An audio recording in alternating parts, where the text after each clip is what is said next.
प्रभु तेरी वाणी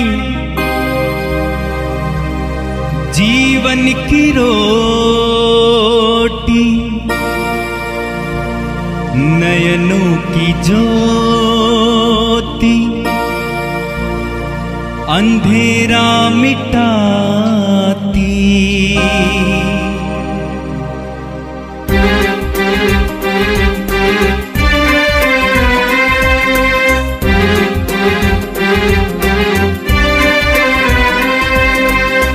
प्रभु तेरी वाणी जीवन की रोटी, नयनों की ज्योति, अंधेरा मिटाती। प्रभु तेरी वाणी जीवन की रोटी, नयनों की ज्योति, अंधेरा मिटाती। वाणी वाणी वाणी वाणी वाणी पवित्र है, शाश्वत है, जीवन का मन्ना है। सबको जय मसीह की। एक बार फिर से परमेश्वर की हजूरी में मेरा विश्वास है बहुत दिन हो गए। लोग कहते होंगे कि फादर जी पास्टर साहब भूल गए, लेकिन ऐसा नहीं है। जैसे जैसे परमेश्वर अगुवाई करेगा वैसे वैसे हम उसके कामों के लिए, उसके प्रचारों के लिए आगे बढ़ेंगे। तो सबको जय मसीह की। God bless you all. आप सब ब्लेसेड हो प्रभु की कलीसिया। हम एक फिर से 7 वीक लगातार 7 सप्ताह खुदावन के गहरे भेदों को जीवन की रोटी रोज में एक अद्भुत सामर्थ्य में सीखने जा रहे हैं। तो मेरा बिलीव है कि जो काम होता है परमेश्वर का वो अद्भुत होता है, चाहे वो सताव हो, चाहे वो अपने लोगों की नज़र में कुछ भी हो, लेकिन परमेश्वर उसमें अपना काम करता है। सो आइए एक बार फिर से परमेश्वर की हजूरी में, एक उसकी पवित्र आत्मा की उपस्थिति में हम जीवन की रोटी रोज़ में शुरुआत करते हैं 7 वीक के लिए। 7 सप्ताह लगातार आपको अद्भुत तरीके से मिलेगा। जो लोग उपवास में हैं, स्पेशल जो 40 दिन का अभी चालू हुआ है, और लगातार जो लोग खुदावन के वचन को सुनेंगे, जो लगातार मानव उद्धार सेवा आश्रम से जुड़कर उसकी अलग अलग ब्रांचेस में, अलग अलग जिलों में, अलग अलग जगहों पे जाकर उसकी महिमा, उसके पवित्रताई का जो सामर्थ ग्लोरियस का देखोगे, तो मेरा बिलीव है कि परमेश्वर आप सबको सेम नहीं रहने देगा। बाइबल बताती है कि परमेश्वर हम लोगों को अलग होने के लिए नहीं जोड़ता है, एक बड़े विजन की तरह जोड़ता है। आप चाहे जिस जिले से हो, चाहे जिस प्रदेश से हो, जिस राज्य से हो, मतलब नहीं है, जिस देश से हो, पर अगर हम जुड़े हैं तो एक बड़े मकसद, बड़े प्लान के तहत, अगर उस मकसद को, उस प्लान को हम पूरा करना चाहते हैं तो हमें वेट करना है उसके कलाम को, उसके विज़न में जाकर, उसके संगति में जाकर, तभी हम पा सकते हैं। सो आइए मेरे प्रिय भाई बहनों, एक बार फिर से इस कलाम को, इस डीप वचन को सुनने से पहले हम आपको एक बताना चाहते हैं कि जो परसिक्यूशन, जो सताव मानव उद्धार सेवा आश्रम के प्रति लोगों ने किया, मैं उनका भी धन्यवाद देता हूं। क्यों? क्योंकि अगर वो परसिक्यूशन का सताव नहीं देते तो हम लोग और भी स्टेप कैसे होते। क्योंकि आज वो लोग को लगता है कि हमने परसिक्यूशन दिया या सताव विरोध किया, पर मैं उस खुदा का धन्यवाद करता हूं कि ये आज होने से पहले 8 महीने पहले ही इसका मैंने तैयारी प्रभु ने आप अपने दास के द्वारा कर दिया था। तो बहुत जल्द, बहुत इन 7 हफ्तों के अंदर अगर प्रभु ने चाहा और आप लोगों ने प्रार्थना उस तरह से संगति किया तो हम साथ होंगे एक बड़े मिराकल्स और बड़े खुदावन के कामों को देखने के लिए। God bless you all. खुदावन आप सबको आशीष दे। आइए प्रार्थना करते हैं। परम पवित्र परमेश्वर, अद्भुत और महान, अचंभित, बड़े बड़े काम करने वाले मेरे पिता सामर्थी प्रभु, आज के इस वचन के द्वारा, आज के इस महाअभिषेक, महा सामर्थी और बुद्धि सामर्थी की आत्मा से प्रभु हम प्रार्थना करते हैं, जो लोग आज के इस वचन को डीपली आत्मिक तौर पे सीखेंगे प्रभु, जो उन्हें वचन के द्वारा तेरी आत्मा उन्हें गाइड करे प्रभु, उनका जीवन सेम ना रहे यीशु मसीह के नाम से। एक पवित्र वचन जो जीवन की रोटी रोज के तहत, परमेश्वर जैसे मनुष्य के शरीर को जीने के लिए रोज भोजन चाहिए, रोज एवरी डे, एवरी समय ऑक्सीजन चाहिए, पानी चाहिए, उसी तरह परमेश्वर इस पवित्र आत्मा को जो हमारे अंदर तूने दिया है अपने इकलौते पुत्र यीशु के लहू के द्वारा प्रभु, इस पवित्र आत्मा को भी एक जीवन का वचन रोज चाहिए परमेश्वर। स्वामी, हम तेरा धन्यवाद देते हैं आज इस वचन के द्वारा इनके जीवन में बहुतायत की बुद्धि और सामर्थ्य आने पाए प्रभु जी। अंधकार की शक्तियां, जितने भी रुकावटें, जितनी भी ताकतें विरोध की जो इनके जीवन में वचन पढ़ने के विरोध में है, प्रार्थना करने के विरोध में है, अंधकार की शक्तियां वो यीशु के नाम से नष्ट हो जाए, खत्म हो जाए। पिता, पुत्र और पवित्र आत्मा के महान सामर्थी और जीवित नाम से मैं मांगता हूं।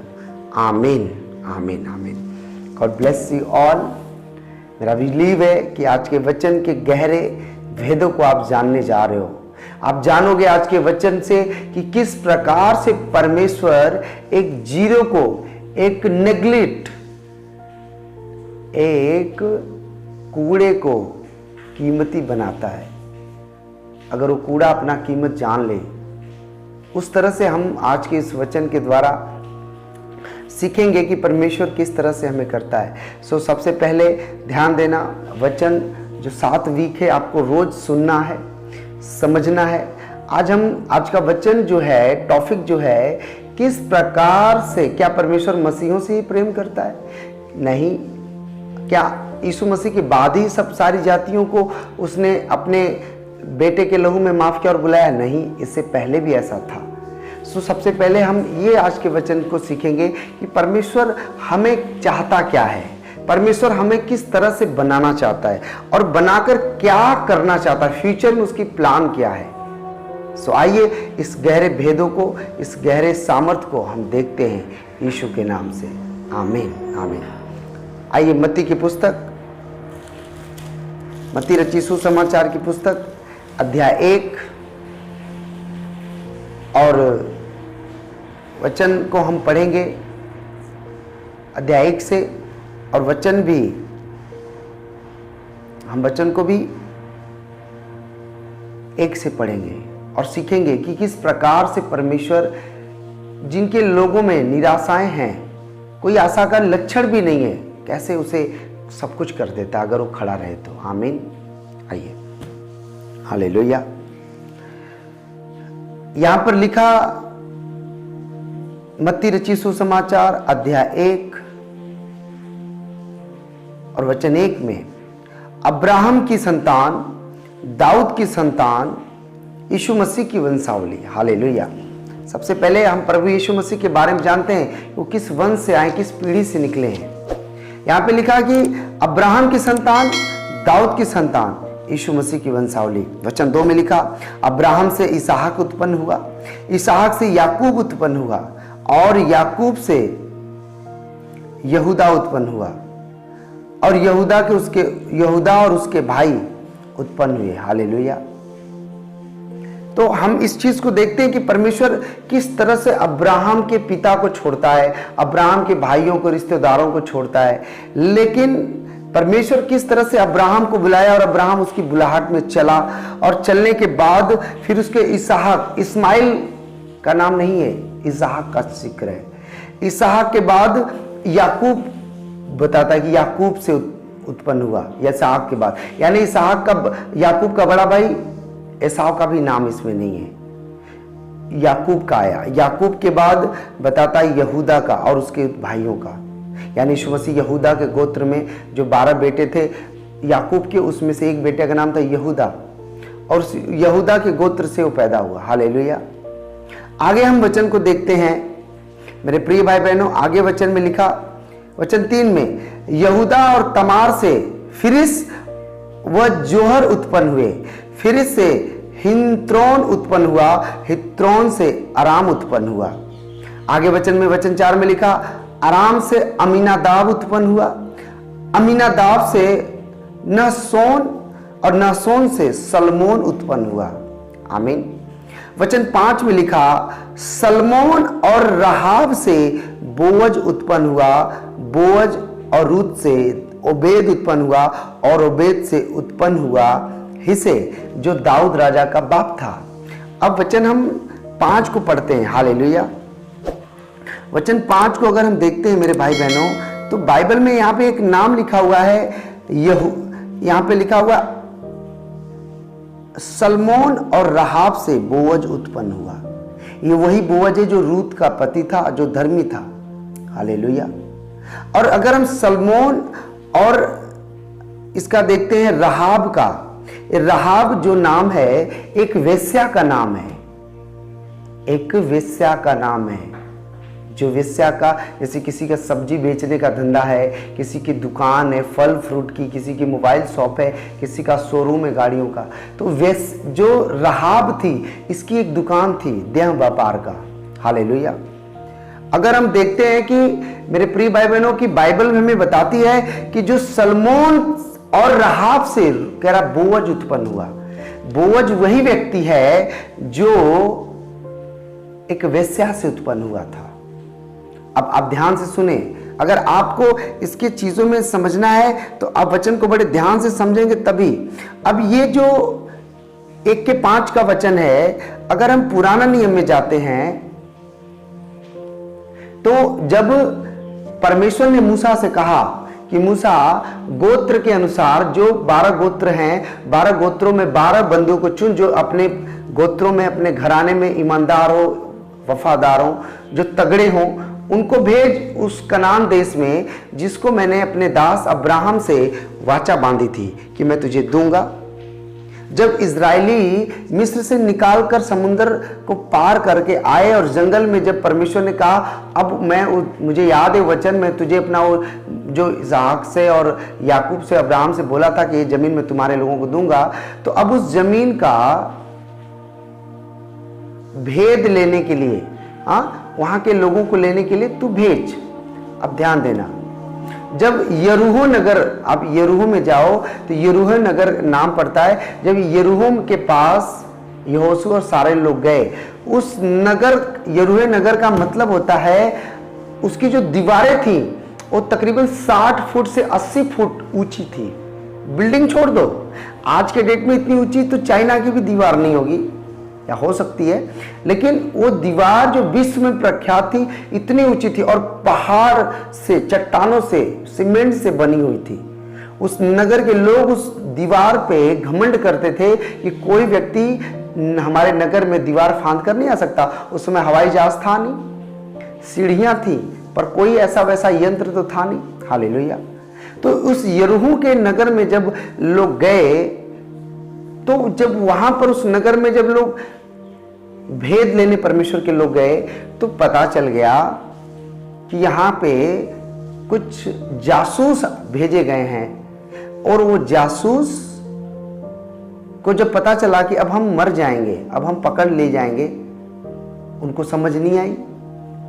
वो लोग जासूस आत्मिक थे, उनको परमेश्वर ने अगुवाई किया और एक घर में घुस गए। उनको पता नहीं था घर किसका है, लेकिन वो घर संजोग नहीं था, ये खुदा की मर्जी थी कि वो राहाब वेश्या का घर था, वेश्यालय था वहां शरीर व्यापार होता था।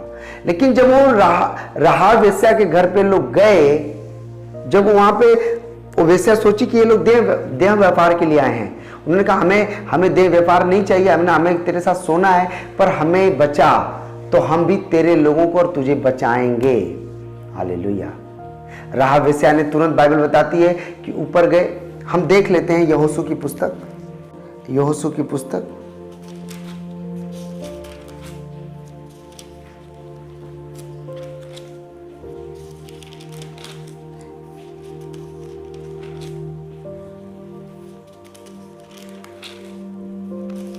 देना। बाइबल में लिखा है अध्याय 5 वचन 13 में लिखा कि जब यहोशू यरीहो के पास था तब उसने अपनी आंखें उठाई और क्या देखा कि हाथ में नंगी तलवार लिए हुए एक पुरुष सामने खड़ा है। वचन 13 से 5 का 13 से। और यहोशू ने उसके पास जाकर पूछा, क्या तू हमारी ओर है या हमारे बैरियों की ओर है? हालेलुया। और बाइबल बताती है कि उन्होंने कहा, उस दूत ने बोला कि नहीं, वरन मैं यहोवा की सेना का प्रधान होकर अभी आया हूं। तब यहोशू ने पृथ्वी पर मुंह के बल गिरकर दंडवत किया और उससे कहा, अपने दास के लिए मेरे प्रभु की क्या आज्ञा? यहोवा के सेना के प्रधान ने यहोशू से कहा, अपनी जूती पांव से उतार डाल, क्योंकि जिस स्थान पर तू खड़ा हुआ पवित्र है। यहोशू ने वैसा ही किया। आगे वचन में लिखा कि जब वे लोग जब वहां पर गए उस नगर में, वचन 25 को हम पढ़ते हैं, 6:25 में लिखा हुआ है, और यहोशू ने राहाब वेश्या और उसके पिता के घराने को वरन उन सब लोगों को जीवित छोड़ दिया, और आज तक उसका वंश इजरायलियों के बीच में रहता है, क्योंकि जो दूत यहोशू ने यरूहों के भेद लेने के लिए भेजे थे उनको उसने यानी वेश्या ने छिपा के रखा था। आमीन।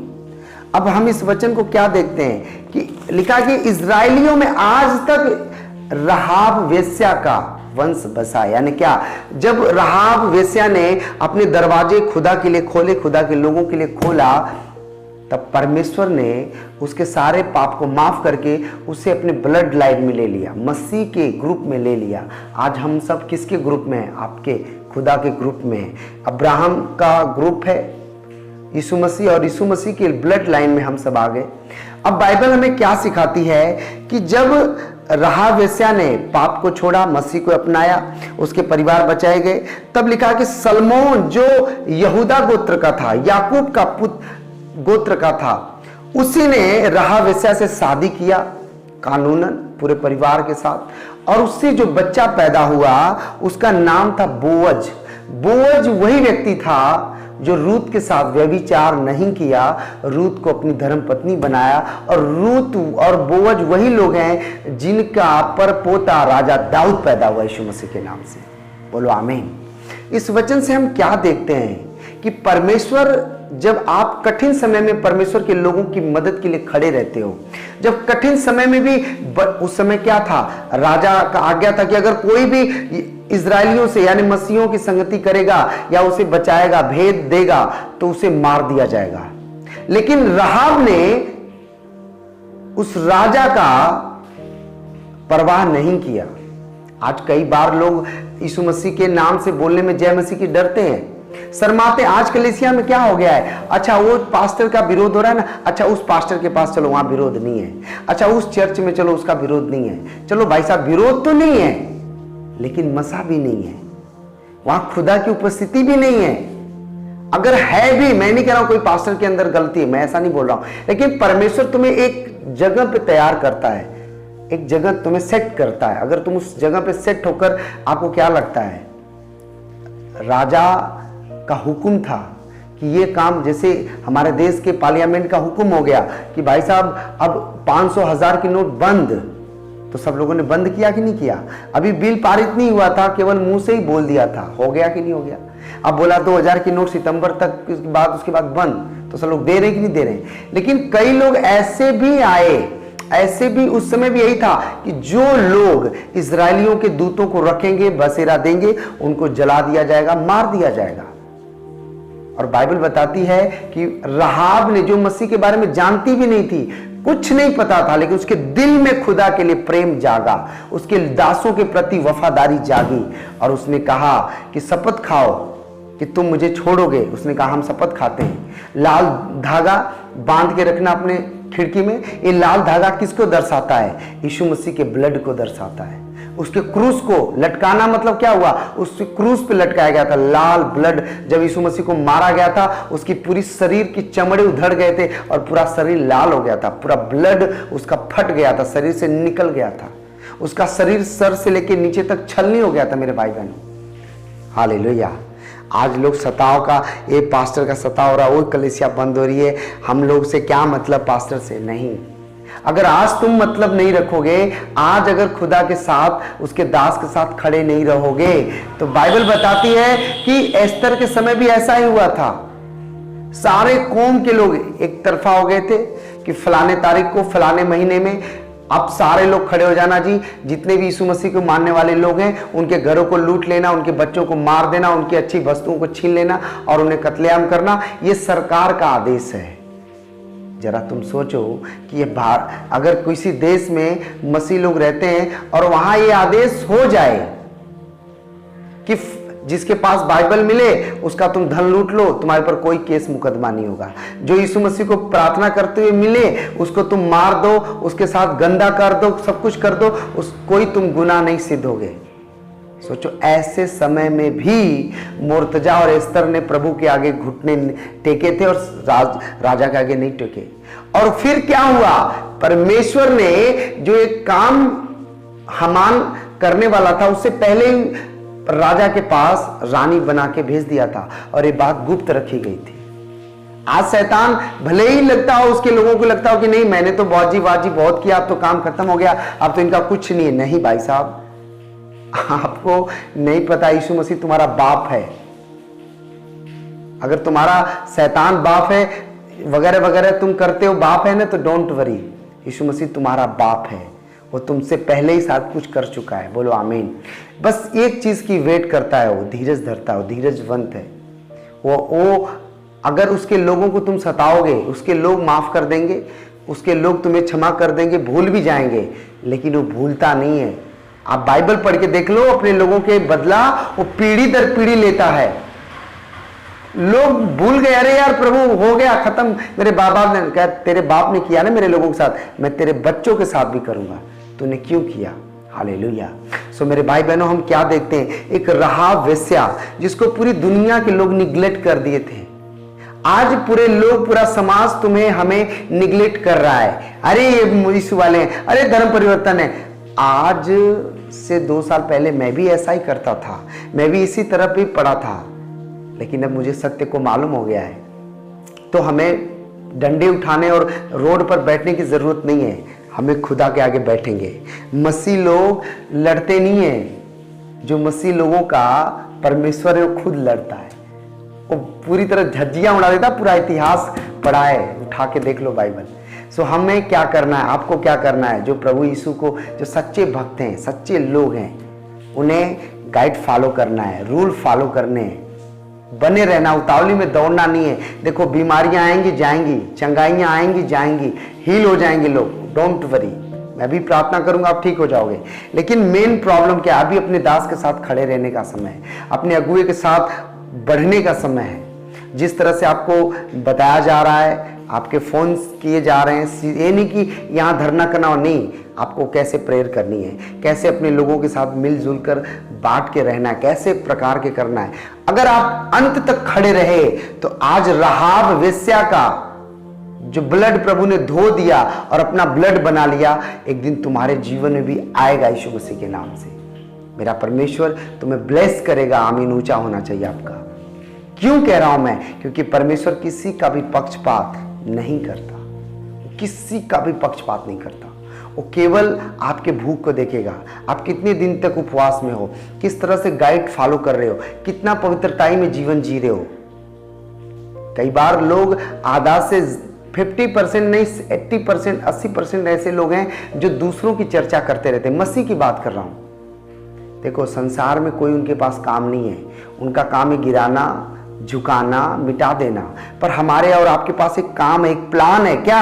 अपने खुदा के आगे बैठे रहना, उससे बातचीत करना। अगर आप दाऊद को देखो, अगर दाऊद भी साउल की तरह लोगों की मदद मांगता, अच्छा दाऊद कहाँ गया, प्लान्स करो, ये करो, तो कभी भी खुदा के साथ बैठ नहीं पाता। लेकिन जब उसके ऊपर परसिक्यूशन आते थे, वो बैठता था, भजन संहिता लिखता था, पुस्तकें लिखता था, प्रार्थनाएं लिखता था। जब पौलुस के ऊपर विपत्तियां आती थी, वो जेल में जाता था, एकांतवास से उसे नजरबंद किया जाता था, वो पत्रियां लिखता था, प्रार्थनाएं करते था। मेरे आत्मिक पिता कहते हैं कि इस समय हम लोगों को एकत्रित होने का समय है, मसीह लोगों को बताने का समय है कि कौन पेस्टिकोस्टल, कौन क्या है क्या नहीं है, उससे कोई लेना देना नहीं है। एक हो जाओ आत्मा में। जैसे राहाब ने पूरे उस दीवार पे, राजा का घमंड था, नगर का घमंड था कि नहीं राजा की सेना है, राजा के लोग हैं, हमें बचाएंगे। पर राहाब का नहीं था। राहाब को पता चल गया था कि इनका परमेश्वर सच्चा परमेश्वर है, इनके खुदा सच्चे खुदा, इन्हीं के साथ ही भी हमारा कल्याण होने वाला है। मेरे भाई बहनों, आज से तुम्हें पवित्रताई का जीवन जीना और राहाब की तरह मौत से भी वो डरी नहीं। उसका घर बर्बाद हो गया, लेकिन लिखा कि जब उसका वो संसार वाला पाप वाला घर गिरा दिया गया तो खुदा ने उसे इजरायलियों के बीच में बाइबल में लिखा कि बीच में उसे जगह दिया। और बाइबल में अगर आप ध्यान से पढ़ो तो परमेश्वर खुद कहता है कि मैं तुम्हारे बीच में आकर डेरा करूंगा। इसका मतलब क्या? वो राहाब के घराने में आया, राहाब को अपना बनाया, उसे अपनी बेटी का दर्जा दिया और उसके द्वारा बोअज को पैदा किया। सर्वशक्तिमान इस तरह से इस वचन को आशीष दे, क्योंकि बाइबल बताती है कि उसका वचन में लिखा हुआ है कि संकट में मुझे पुकार, मैं तेरी रक्षा करूंगा। तो कौन से संकट में प्रभु तुम्हारी किस तरह से तुम्हारी मदद करेगा? किन लोगों की संकट की पुकार सुनेगा? वही जो भजन संहिता 91 में 1 वचन में लिखा है कि जो परम प्रधान की छाए हुए स्थान में बैठा रहे वह सर्वशक्तिमान की छाया में ठिकाना पाएगा। राहाब विश्वास की थी कि भले ही आज राजा मर रहे, लोग मर रहे हैं, पर लिखा कि जितना भी उसका घराना था वो रूम में बंद था, बाहर लाल सूत यानी यीशु मसीह का क्रॉस और लटका के रखी थी, एक धागा। और जब लोग आए तो पूरे गांव नगर को ढा दिया, पूरा कुचल दिया, लेकिन राहाब का घर ऐसे ही बना रहा। हम इस वचन को देखते हैं, इस वचन से समझ सकते हैं कि परमेश्वर चारों तरफ से विपत्तियां लोगों को देगा, लेकिन प्रभु का काम करेगा, अपने लोगों को उजाला देगा। इस तरह से परमेश्वर आप सबको आशीष दे। आज के वचन के द्वारा आपको समझाए कि आपको भी उसके ब्लड लाइन में आना है। अगर आपका टीवी पर, मोबाइल पर 1 से 2 घंटा फालतू जाता, उसे बंद कर दो। आप भले को नहीं, हम प्रभु का वचन सुनते हैं, आपको खुद पता होगा कितना सुनते हो। आप 1 दिन सुनोगे, 2 दिन सुनोगे, फिर मन नहीं करेगा, लेकिन आप एक का ही सुनोगे, आत्मा और सच्चाई से चलोगे। मैं विश्वास करता हूं, खुदावन की कलाम पर हाथ रखकर बोल रहा हूं, जो मुझे वो बोल रहा है, आपकी लाइफ आज से सेम नहीं होगी यीशु मसीह के नाम से। आपको बरकत, आपका बरकत ना आपके गांव में कह रहा हूं कमजोर है, आपके नगर में लोग आपको याद करेंगे, आपकी जिलों में आपके ऊंची शान को याद करेंगे कि नहीं फलाना फलाना। God bless you all church. आपको प्रेयर करनी है, डरना नहीं है। अगर खुदा ने मसा दिया है, अभिषेक दिया है, उसका इस्तेमाल करना है। सो आप सब जन इसके लिए प्रार्थना करेंगे। जिनको जहां भी परमेश्वर का कलाम, अगर मानव दर्शवासन से जुड़ना चाहते हैं, प्रार्थना करवाना चाहते हैं, होम मीटिंग करवाना चाहते हैं, आप सब जन अपने मोबाइल से उठाकर व्हाट्सएप मैसेज कर सकते हैं, आपको अप्लाई दिया जाएगा।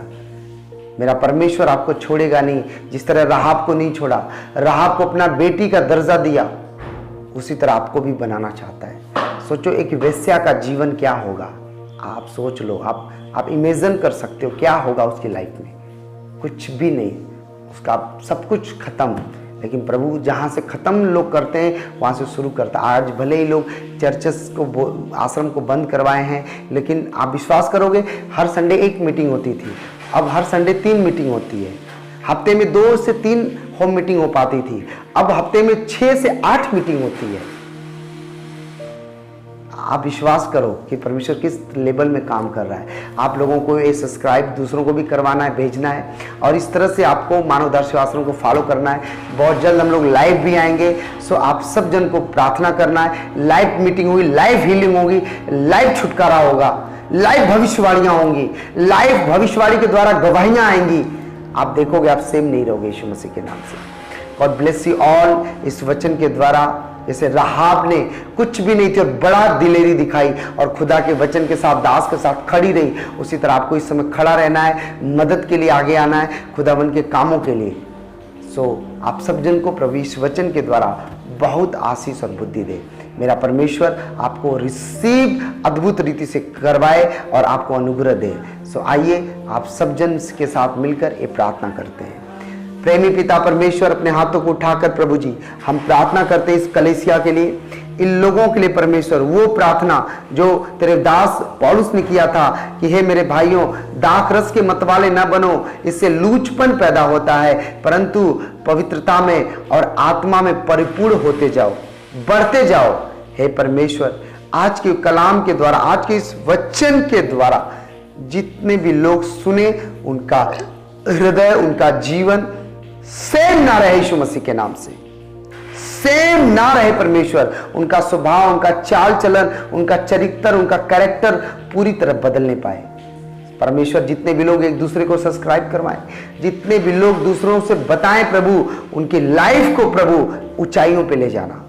पिता, पुत्र और पवित्र आत्मा के नाम से मैंने आशीषित करता हूं। मैं एक बहन को बताना चाहता हूँ, तो एक सिस्टर है और तू अपने फैमिली में लेकर ताने, जो तू ऐसा नहीं तुझे बच्चे का ताना आता है, पर तुझे कुछ शरीर में और कुछ मायके में जो भी कुछ है तुझे ताने मिलते हैं, पति के द्वारा, कुछ परिवार के द्वारा तुझे ताने आते हैं। मुझे परमेश्वर का आत्मा कह रहा है जब तू इस वीडियो को देखेगी और जब तू पूरा रिसीव करेगी तो मेरा परमेश्वर तुझे इस प्रॉब्लम से, इस छुटकारे से, जो शैतानी है वो खत्म हो चुका है यीशु मसीह के नाम से।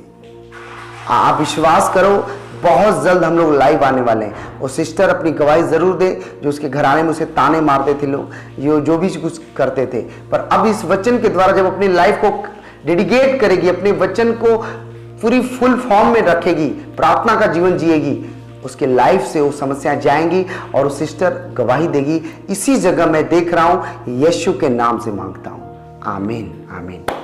God bless you all. प्रभु आप सबको आशीष दे। मिलते हैं एक बार फिर कल हजूरी में। ध्यान देना, आगे भी बहुत सारे काम चल रहे हैं चर्च के, बहुत सारी चीज़ें चल रही हैं जो हम लोग ऑनलाइन आपको नहीं बता सकते, पर आप लोगों को जुड़ना है, अपने मन को प्रकट करना है ताकि परमेश्वर आप सबको आशीष दे। दूसरी बात कि जो वाराणसी में आना चाहते हैं, जो रेलवे स्टेशन के बिल्कुल पास में हॉल लिया गया है, मंगलवार और बृहस्पतिवार, इसका डेट आप लोगों को बताता व्हाट्सएप ग्रुप में या यूट्यूब पे डाल दिया जाएगा, कौन से दिन कितने बजे से कितने बजे तक। तो आप लोग जो सिटी के हैं, जो अगल बगल के लोग हैं, जो गांव में नहीं आ सकते, तो वहाँ पर आएँ। वहाँ पे बैठने का व्यवस्था, खाने पीने का, सारी चीज़ें सुंदर तरीके से रखी जाएगी। और हम चाहते हैं कि आप आकर खुदावन के जीवित कलाम को सुने और परमेश्वर के वचन को, गहरे भेदों को सीखें। God bless you all. सबको जय मसीह की।